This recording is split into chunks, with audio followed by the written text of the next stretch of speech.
बिस्मिल्लाहिर्रहमानिर्रहीम। अस्सलाम वालेकुम। जहन्नुम में तो आग नहीं होती है। रिवायतों में आता है कि एक नौजवान जब काफ़ी अरसा जन्नत में रह लिया तो उसने ख्वाहिश जाहिर की कि मौला मुझे ज़रा जहन्नुम भी दिखा दे कि जहन्नुम में कैसे अज़ाब होता है। समझाया कि क्या ज़रूरत है इसकी, लेकिन वो मुसर रहा।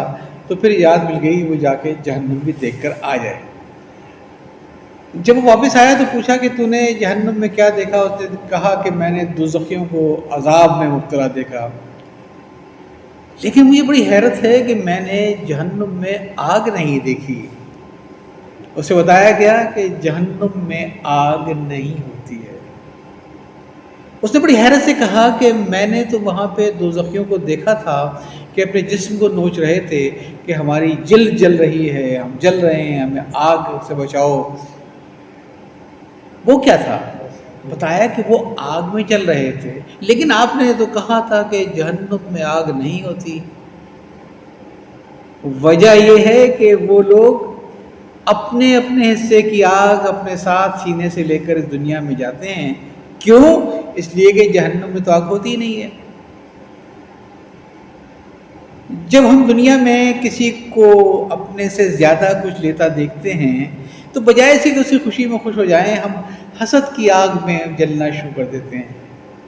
इसी तरीके से अगर कोई हमारी चार लोगों के दरमियान कोई बेइज्जती कर दे या कोई ज़्यादती कर दे तो हम फौरी तौर पे इंतकाम की आग में जलना शुरू हो जाते हैं कि अब मैंने इसको नीचा दिखाना है। एक मिनट को सोचिए, ये कितनी अक़साम की आग है जो अपने साथ लिए फिरते हैं। हसद की आग, इंतकाम की आग।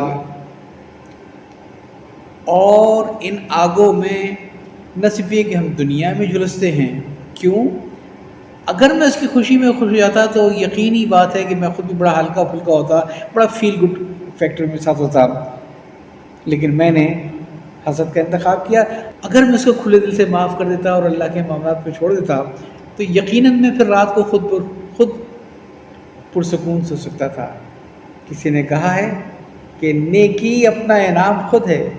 जब आप करते हो तो अंदर से बहुत खुशी महसूस होती है, आपकी परेशानियों में कमी आती है। और बुराई अपना अजाब खुद है। जब आप किसी से हसद करते हो या जब आप किसी से इंतकाम की बात सोचते हो तो अजाब तो उसी दुनिया से शुरू होता है, और ये आग फिर आप अपने साथ लेकर जहन्नुम तक जाते हैं।